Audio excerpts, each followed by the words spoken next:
सभी साथियों को वंदे मातरम, जय श्री राम। आज अपना फोन, सबसे पहले तो अपना फोन साइलेंट कर दीजिए आप।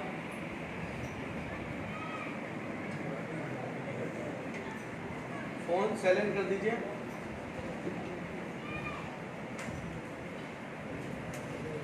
खंडवा जिले की पहली बैठक ले रहा हूं मैं, शायद अभी संगठन के निर्माण के बाद में। हालांकि खंडवा जिले में बहुत कार्य कर चुका हूं। 2013 में आपकी जानकारी हो सकता है, सनावत, धनगांव, छैगांव, माखन और खंडवा, आशापुर, चनेरा, ये खंडवा जिले में काफ़ी क्षेत्र में कार्य किया है हमने। शायद कई लोगों को जानकारी होगी। और बाकी 2013 का मामला है तो कुछ लोग तो उसमें आपकी उम्र भी कम होगी, बच्चे छोटी उम्र में होंगे तो जानकारी नहीं होगी।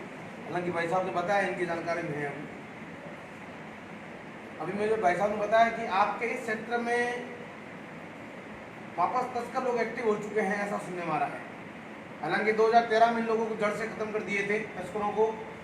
उस समय माननीय एसपी महोदय शर्मा साहब थे और उनके नेतृत्व में गौरक्षा कमांडो फोर्स, गौरक्षा दल, विश्व हिंदू परिषद, बजरंग दल, आरएसएस, इन सभी लोगों ने मिलकर एक सभी संगठन एक होकर एक बड़े लेवल पर कार्य किया था। यहाँ पर कि कई लोग संगठन के नाम पर बढ़ चुके हैं, जाति के नाम पर बढ़ चुके हैं, और उस सब चीज का फायदा उठाकर कुछ तस्कर लोग, कुछ जिहादी लोग, कुछ आतंकवादी श्रेणी के लोग, कुछ राष्ट्रद्रोही लोग अपने मंसूबों में कामयाब होने का प्रयत्न कर रहे हैं। हालांकि कामयाब नहीं होने देंगे, इतना हमें पता है, हम कामयाब नहीं होने देंगे। आज आप सभी लोगों को, युवाओं को देखकर बड़ा आनंद आ रहा है मुझे। बड़ा मतलब इस तरह से इतनी भारी मात्रा में युवा इस समय में भी, क्योंकि ये कार्य युवाओं का है। अब बुजुर्ग जो थे उन्होंने उसके जीवन में जितना करना था कर लिया। अब देश की डोर जो है वो युवाओं के हाथ में है। माननीय प्रधानमंत्री नरेंद्र भाई मोदी जी भी युवाओं को लाइक ज्यादा करते हैं और मैं भी युवाओं को ज्यादा पसंद करता हूं, क्योंकि जो कार्य है वो युवाओं को करना है, बुजुर्गों का काम नहीं है। ये एक लड़ाई है, ये एक बहुत ही बड़ी आजादी की लड़ाई समझ लो इसको। सन 1857 में जो आजादी की लड़ाई मंगल पांडे ने छेड़ी थी, उस आजादी की लड़ाई की नींव अगर कहीं से रखी थी तो वो गौरक्षा थी। आप सभी लोगों को जानकारी है इस चीज के बारे में कि मंगल पांडे ने अंग्रेजों की फौज में रहते हुए अंग्रेजों से विद्रोह क्यों किया था। कारण पता है कि वो लोग गाय की हत्या करके उसकी चर्बी के कार्टून के ऊपर वो ढक्कन बनाते थे। उसी कारण मंगल पांडे ने विद्रोह किया था। और 1857 की क्रांति, हालांकि इससे पूर्व में भी हमारे पूर्वजों ने गोगाजी, कल्लाजी, तेजाजी, महाराणा प्रताप, छत्रपति शिवाजी महाराज ने 7 साल की उम्र में गौहत्यारे के हाथ काट दिया था। झांसी की रानी ने गौरक्षा की और अनेकों वीर महापुरुषों ने गौ माता की रक्षा के लिए अपने प्राणों की आहुति दी, बलिदान दिया। ये भारत भूमि ऋषि मुनियों की भूमि, तपस्वियों की भूमि, संतों की भूमि, साधुओं की भूमि, सनातन धर्म की जड़। और उस सनातन धर्म की जड़ जो है मेन है गौ माता। सनातन धर्म की जो मेन जड़ है, मुख्य जो है वो गौ माता है। परंतु आज हमारा कि कुछ लोगों ने अपने निजी स्वार्थ के खातिर हम सब लोगों को जातियों में बांट दिया है। कोई लोग बोलते हैं दलितों को मंदिर में मत आन दो, क्यों मंदिर तुम्हारा बाप का है तो दलितों को मंदिर में नहीं आने देंगे। दलित कहाँ जाएंगे? दलित भी मंदिर में आने चाहिए, उनको भी गले से लगाओ, अपने भाई है वो। तो सभी लोग मिलकर, यानी कि सनातन धर्म में जितने भी लोग जाति पाति धर्म जो आते हैं, उन सभी लोगों को गले लगाकर एक राष्ट्र की जो ये लड़ाई है, इस लड़ाई में हम सब लोगों को भागीदारी करनी पड़ेगी, अन्यथा सफलता नहीं मिले। कोई चाहे कि मैं अकेला लड़के इन गौ हत्यारों को मिटा देंगे, इन लव जिहादियों को मिटा देंगे, इन टुकड़े टुकड़े गैंग को खत्म कर देंगे, तो ये संभव नहीं है, ये पॉसिबल नहीं है। आज हर जगह पर देख लो, आप कहीं पर भी देख लो, बोले सुशांत सिंह राजपूत के मामले में देख लो, फिल्म इंडस्ट्री पर कुछ भांडों ने कब्जा करके रखा है। मैं कोई सुशांत सिंह का समर्थक नहीं हूं, परंतु मैं सत्य की बात कह रहा हूं कि आज फिल्मी इंडस्ट्री में आके देख लो, हालांकि मैं तो इन फिल्मों का बहिष्कार करता हूं, मैं तो देखता नहीं हूं, ये नकली हीरो हैं। हालांकि उस पर भी कब्जा करके उस बेचारे को सीधे साधे एक हिंदू एक्टर्स को मार दिया, बराबर। और हर जगह पर देख लो, आप राजनीति में जाके देख लो, आप नगर पंचायतों में जाके देख लो, आप सब्जी मंडियों में जाके देख लो, कहीं पर भी जाके देख लो, वहां पर कहीं न कहीं हिंदुओं का बहिष्कार नजर आ रहा है मेरी नजरों में। इसलिए हम सब लोगों को सबसे पहली गोरक्षा कमांडो फोर्स की मुहिम है कि जातिवाद छोड़ो, हर हिंदू को जोड़ो, जातिवाद छोड़ो, हर हिंदू को जोड़ो। और इस मुहिम के आधार पर हमें राष्ट्र निर्माण का कार्य करना है। और राष्ट्र निर्माण के अगर कोई अभिन्न अंग है, कोई मुख्य जड़ है, तो वो है गौ माता। अगर गाय बचेगी तो ये देश बचेगा, तो ये राष्ट्र बचेगा, सनातन संस्कृति बचेगी, धर्म बचेगा, हम और आप बचेंगे। अपना बिजनेस, व्यापार, जमीन, भूमि जिहाद के नाम पर लोगों की भूमि हड़प रहे हैं लोगों, लव जिहाद के नाम पर बहनों का अपहरण करके उनका धर्म परिवर्तन कर रहे हैं, धर्मांतरण के नाम पर हिंदुओं का पता नहीं कैसी कैसी संस्थाएं बनी हुई है, कैसे कैसे पंथ बढ़ा दिए नए नए लोगों ने, और वो अनेकों मतलब बकवास करके लोगों हिंदुओं को बांटने का कार्य कर रहे हैं। तो हमें कहीं न कहीं इस विषय को लेकर गंभीर होना पड़ेगा, इस विषय को लेकर हमें चिंतन करना पड़ेगा, मंथन करना पड़ेगा। और इसके लिए सर्व हिंदू समाज को, सभी सनातनियों को एक मंच पर आना जरूरी है, सबसे पहली बात। नंबर 2, अगर कोई संगठनवाद का जहर बोल रहा है तो उसका भी बहिष्कार करो। जिस तरह से संगठनवाद की बात कर हम हिंदुओं को बांटने का कार्य कर रहे हैं, उनका भी बहिष्कार करो। हाँ, हम हिंदू हैं, हम सनातनी हैं, परंतु एक बात और कहना चाहूंगा मैं, अगर कहीं पर भी हिंदुस्तान के किसी भी कोने पर जिस कौम में जन्म लिया है हमने, जिस जाति में जन्म लिया है, अगर उस जाति के साथ में अत्याचार और अन्याय हो रहा है तो उसके खिलाफ भी आवाज उठाना हमारा सबसे पहला धर्म है। हम हिंदू हैं, हम सनातन को लेकर चलने वाले लोग हैं, हम राष्ट्र को एकजुट एक माला में पिरोने का प्रयास कर रहे हैं सभी हिंदुओं को। परंतु जिस जाति में जन्म लिया उस जाति के साथ अगर मैं कोई गलत कर रहा है, भले वो बीजेपी हो, भले वो कांग्रेस हो, भले वो सपा बसपा कोई भी हो, अगर करने का प्रयास कर रहे हैं तो उनके खिलाफ भी हमें मोर्चा खोलना पड़ेगा। केवल अंध भक्त बनकर, केवल अंध भक्त बनकर किसी की गुलामी, किसी की चाटुकारी करने का ये समय नहीं है। इस देश में आजादी से लगाकर अंग्रेजों के समय में अंग्रेजों की औकात नहीं थी कि भारत पे कब्जा करें, परंतु इस देश के गुलाम, इस देश के गद्दार, इस देश के चाटुकार, उन लोगों ने इस देश को बर्बाद किया। और ऐसे ऐसे चाटुकारों को, गुलामों को, उनकी जी हुजूरी करने वालों को इस देश ने न जाने क्या क्या अवार्ड दिया है, क्या क्या पुस्तकें दी हैं और कहां का सम्मानित किया है, आप यकीन नहीं कर सकते। माननीय राजीव भाई दीक्षित ने हिंदुस्तान के कई ऐसे दलालों की पोल खोली थी और उसी मुहिम को लेकर आदरणीय पुष्पेंद्र कुलशेखर साहब और हम जैसे लोग आप लोगों के बीच में समय समय पर आते हैं और बात रखकर आप लोगों को जगाने का प्रयास कर रहे हैं। हमारा काम है मुर्दों को जगाना, जो जाग जाए वो ठीक है, और जो सोया है वो अपने आप को खो जाएगा, परिवार को खो जाएगा, बाद में रोएगा, कश्मीर की तरफ चिल्लाएगा। कश्मीर जाने की जरूरत नहीं है, दिल्ली से छटा हुआ मेवात में जाके देख ले हिंदुओं की स्थिति क्या है।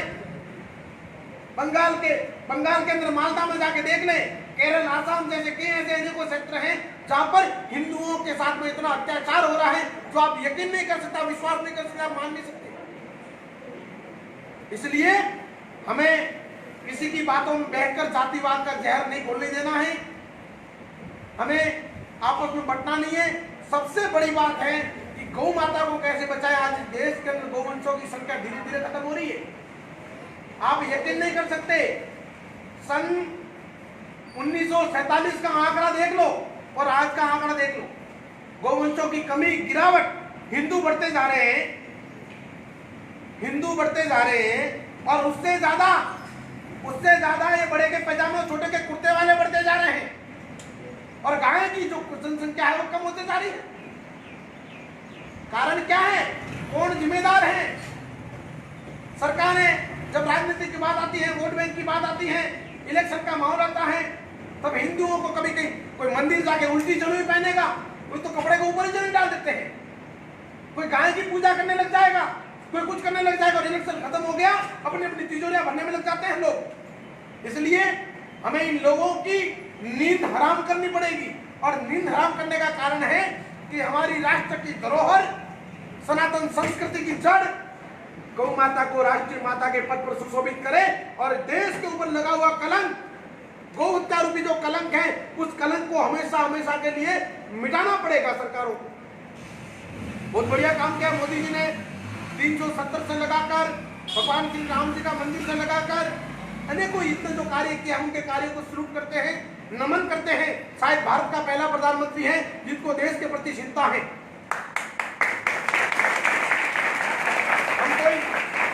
हम किसी के समर्थक नहीं है, हम राष्ट्रवादी लोग हैं।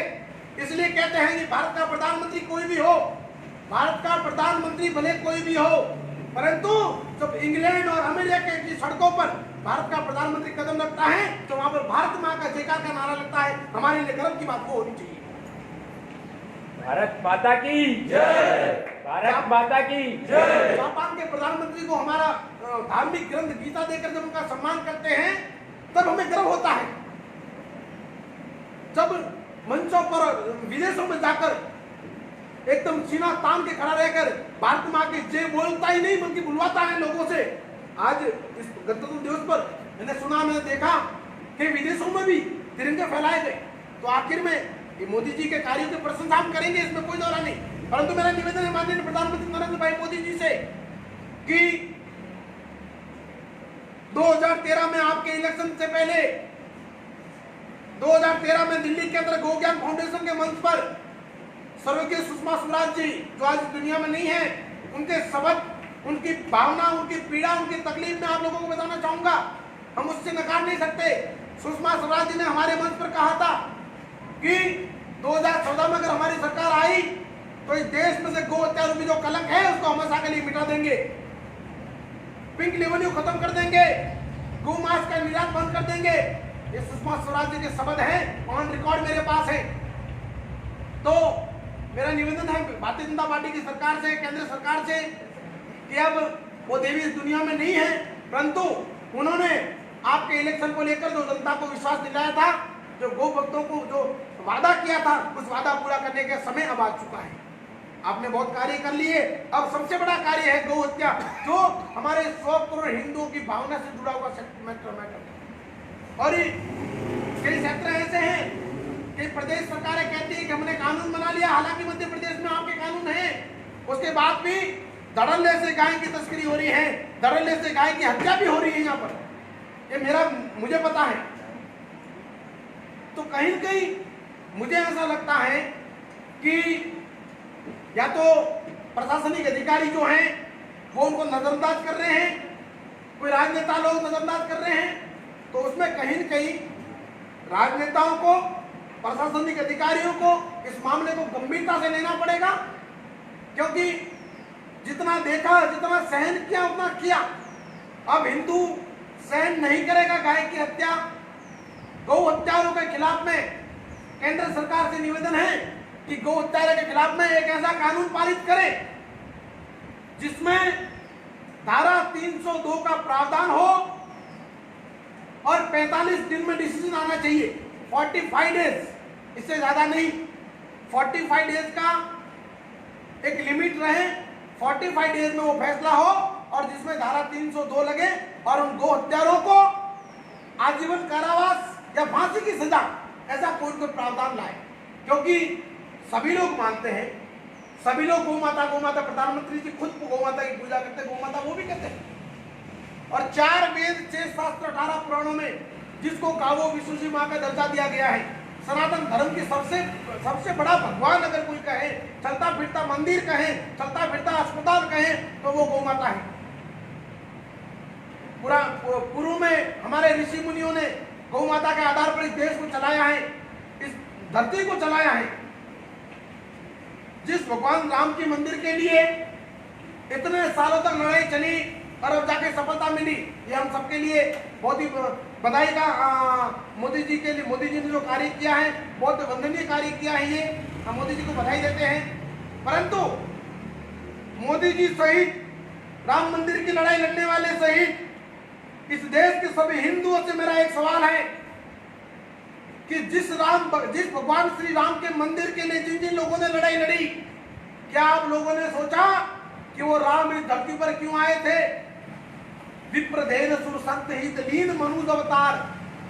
विप्र ब्राह्मण, धेनु यानी गाय, उन दोनों उनकी रक्षा करने के लिए, गाय की रक्षा करने के लिए भगवान इस धरती पर आए थे। भगवान श्री राम ने जन्म लिया। भगवान श्री कृष्ण ने जिसको 56 भोग लगाते हैं दुनिया में आज लोग, जिनके मंदिरों पर माथा रगड़ते हैं, सोने का मुकुट चढ़ाने वाले से मेरा सवाल है कि सोने का मुकुट नहीं, सोने का मंदिर बनाओ, परंतु सोचा है आपने कि जिस कन्हैया को आप 56 भोग लगाते हो, जिस कन्हैया को सोने का मुकुट पहनाते हो, जिस कन्हैया के सामने आप यहाँ से पता नहीं हजारों किलोमीटर की यात्रा करते हो, वो कन्हैया उस गाय को नंगे पांव चराने क्यों जाता था? क्या उस कन्हैया की गाय इस धरती पर कूड़े कचरे प्लास्टिक खा के मरेगी? क्या उस कन्हैया की गाय कुल्हाड़ी खाएगी? क्या उस कन्हैया की गाय बाजार में डंडे खाएगी? क्या उस कन्हैया की गाय कत्ल खाने में कटने जाएगी तो तुम्हारा 56 भोग लगाए हुआ कन्हैया स्वीकार करेगा? तुम्हारा बनाया हुआ मंदिर राम भगवान स्वीकार करेंगे? नहीं करेंगे। इसलिए सबसे पहला अगर कोई मुद्दा है तो सरकार को इसके विषय में सोचना चाहिए, विचार करना चाहिए कि सबसे पहले इस देश के ऊपर लगा हुआ गौ हत्या रूपी कलंक को बंद करना चाहिए और जितने भी कत्ल खाने हैं लीगली और इलीगली, उन सारे कत्ल खानों की एक बार जांच करें। जांच करके जहां जहां गोवंशों की हत्या हो रही है उन कत्ल खानों को सीज करके उनका लाइसेंस रद्द करें। हिंदुस्तान में तो कत्ल खाने कहीं नहीं भी है, तो अंग्रेजों ने खोले हैं, उनके लाइसेंस रद्द हो जाने चाहिए। सरकार को इस विषय को लेकर एक विशेष बैठक बुलाकर इसमें कहीं इनके डिसीजन लेना चाहिए। लोगों ने कहीं गौ मंत्रालय बना दिया, लोगों ने कहीं गौ माता के नाम पर बड़े बड़े पेपरों में कार्रवाई कर ली, मीडियाओं में कार्रवाई कर ली। कुछ लोग तो ऐसे बैठे हैं जो गाय के मुंह का चारा लेकर अपनी राजनीति चला रहे हैं। और तो और कई केंद्र सरकारें ऐसी बैठी हैं जो गाय को कभी कोई 25 पैसे दे रहे हैं, तो कोई 75 पैसे दे रहे हैं, तो कोई 1 रुपया दे रहा है? जिसकी चॉकलेट नहीं आती है, आजकल चॉकलेट नहीं आती है, और वो गाय को 1 दिन का खर्चा दे रहे हैं। 1 दिन का गाय का खर्चा कितना है? इस चीज को लेकर केंद्र और राज्य सरकारों को थोड़ा ध्यान देना चाहिए कि जिस तरह से हमारे देश के अंदर हिंदुओं की भावना के साथ में खिलवाड़ हो रहा है, सनातनी की भावनाओं के साथ में जिस तरह का एक प्लानिंग के साथ में, षड्यंत्र के साथ में जिस तरह से खिलवाड़ कर रहे हैं, इसके ऊपर सख्ती से रोक लगनी चाहिए। अन्यथा दिल्ली के मंच पर भी कहा था, इंडिया टीवी आज तक और एबीपी जैसे अनेकों चैनलों पर भी कहा था, और आज पुनः कह रहा हूं, हम नहीं चाहते दादरी जैसे कांड को कोई अंजाम दे। हम नहीं चाहते अलवर जैसे कांड को कोई अंजाम दे। हम देश के अंदर सांप्रदायिक सद्भावना बिगाड़ने का कार्य नहीं करते। हमने किसी के आशियाने नहीं जलाए, हमने राजधानी में खड़े रहकर राष्ट्र विरोधी नारे नहीं दिए, हमने भारत तेरे टुकड़ों के नारे नहीं दिए। हम नारा दे रहे हैं इस राष्ट्र की, सनातन धर्म की माता गाय की हत्या बंद हो, गौ माता को राष्ट्रीय माता के पद पर सुशोभित करे। अन्यथा अगर सरकार कुछ ठोस कदम नहीं उठाती है तो गौ रक्षकों को मजबूरन होकर, हिंदुओं को मजबूरन होकर इन गौ हत्यारों के सर जो है वो धड़ से अलग करने के लिए लोग मजबूर हो जाएंगे और रोक नहीं पाएंगे कोई जनता को, लोगों को रोक नहीं पाएंगे कोई।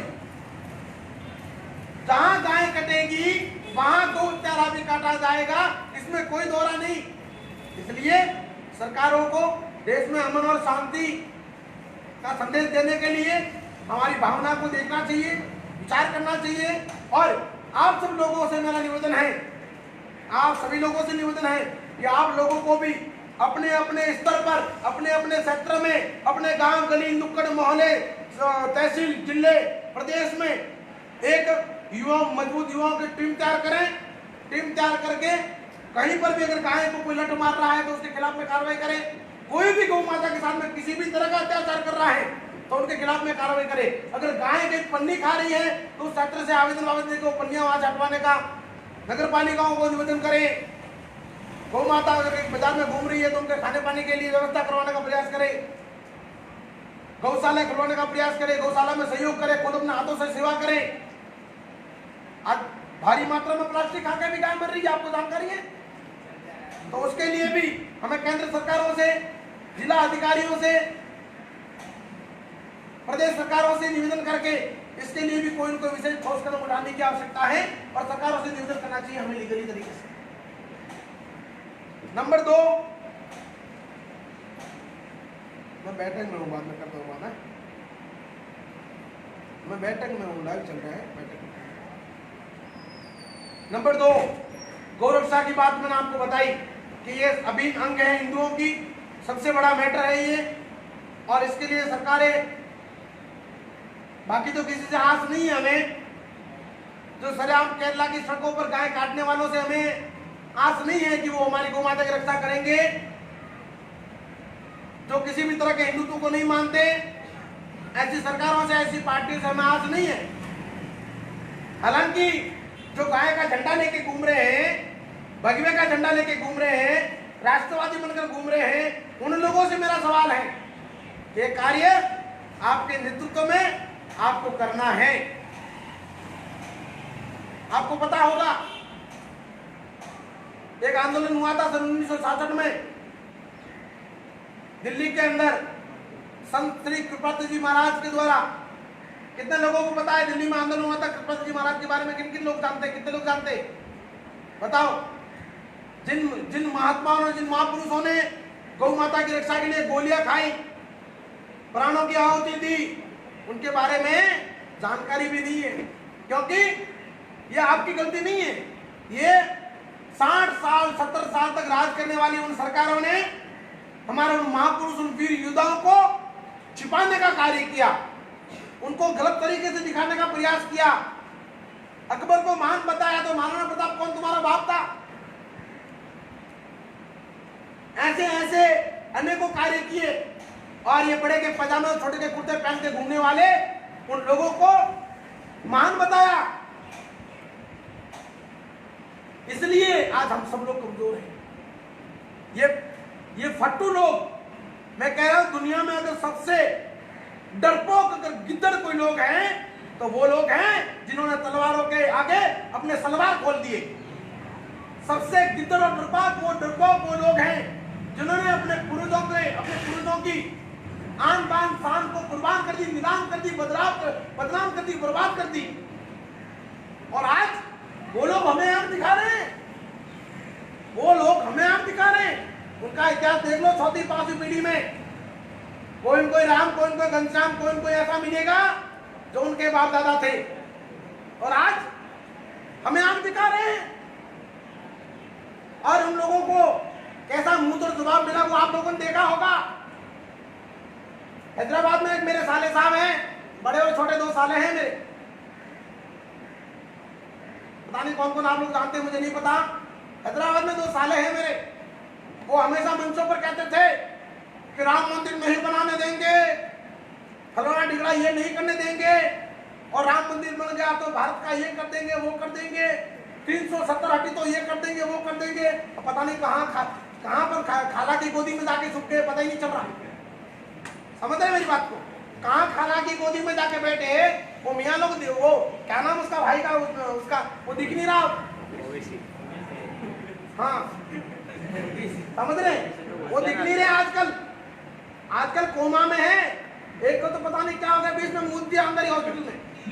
तो ऐसी चीजें हैं। उन लोगों से हमें डरने की आवश्यकता नहीं है, वो खाली चिल्लाने वाले लोग हैं, खाली भौंकना का काम है उनका।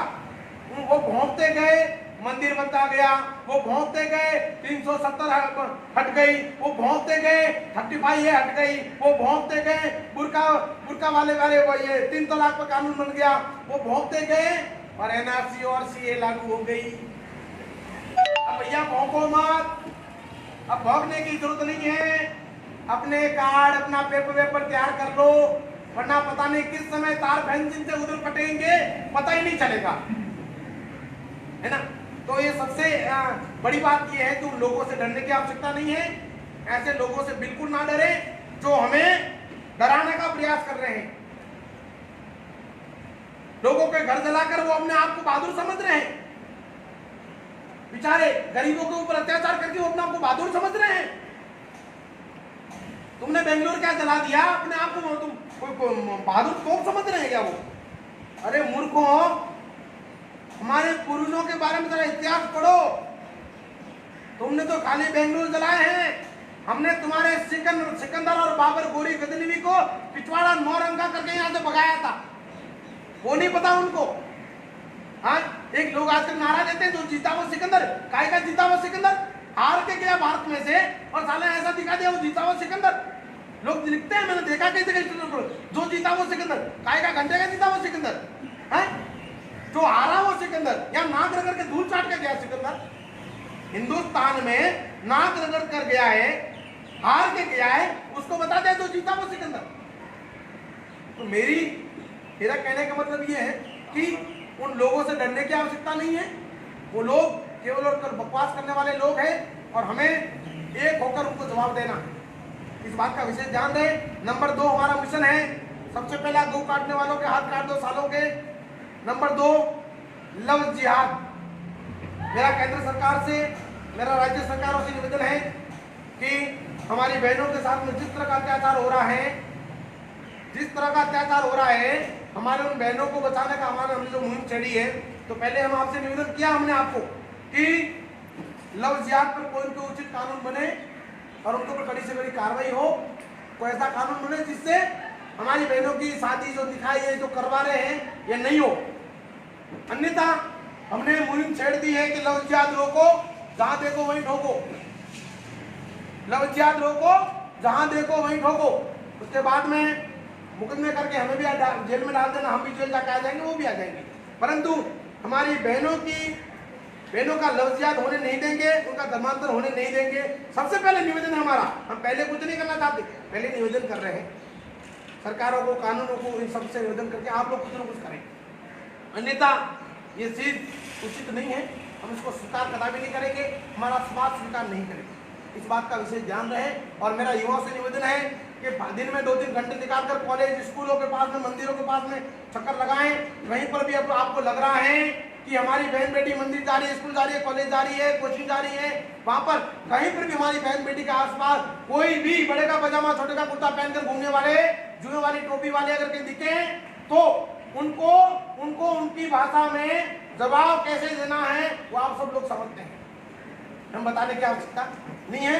देखिए, कहने के लिए बहुत सारी चीजें हैं, परंतु समय हो गया है काफी कुछ। मैं अपनी वाणी को विराम देता हूँ। जो चीज कहिए, अगर किसी की ताकत है लड़ने की, सच्चे दिल से काम करना चाहते हो, वही ग्रुप एसएस टाइगर में गोरखा कमांडो पद से जुड़े। पोपल गंडाई राजनीति, फालतूगिरी, ये फालतू का दिखावा वाले लोगों से मेहरबानी है कि बिल्कुल ना जुड़े। मुझे हिंदू शेरों की, बहादुर शेरों की जरूरत है, फालतू की फौज की और भीड़ की नहीं। कहीं मुझे कोई राजनीति नहीं करनी है, मुझे एमएलए एमपी नहीं, मैंने 18 साल से अगर करना होता तो कब का राजनीति में कहीं जाके बैठ गया होता। कई पार्टियों को ऊपर ठुकरा चुके हैं केंद्र लेवल के, परंतु मुझे केवल और केवल धर्म की रक्षा करनी है, गौ माता की रक्षा करनी है, बहन बेटी की रक्षा करनी है।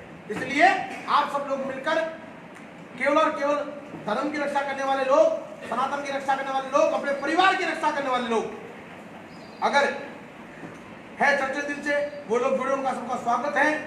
राजनीति करने वाले लोग जो संगठन के नाम पर, धर्म के नाम पर, गाय के नाम पर राजनीति करने वाले लोगों से मेहरबानी है कि हमसे दूर रहे भैया। हम किस समय नंगा करेंगे पता नहीं चलेगा, फिर बुरा लगेगा तो भली लगे, परंतु जो बात है वो स्ट्रिक्ट बोलने वाला व्यक्ति हूँ मैं, ठीक है।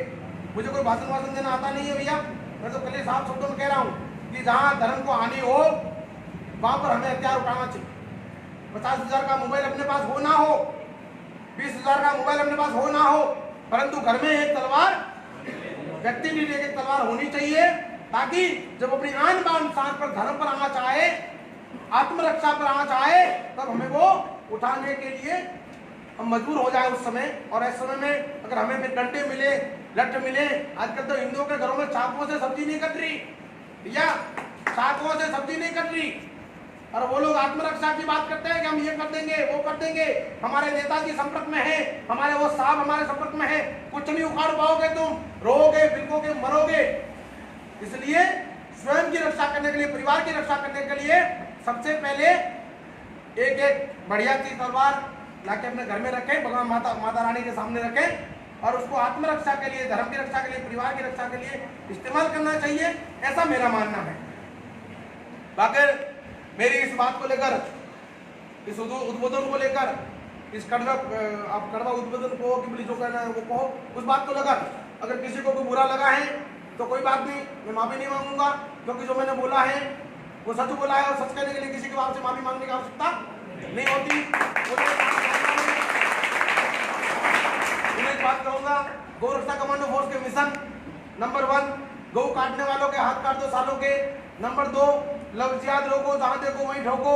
नंबर 3, जातिवाद छोड़ो, हर हिंदू को जोड़ो।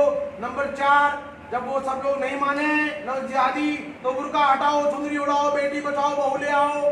नंबर 5, जिंदगी रही तो फिर मिलेंगे, वरना हिंदू है हरिद्वार में जरूर मिलेंगे। जय हिंद, जय भारत।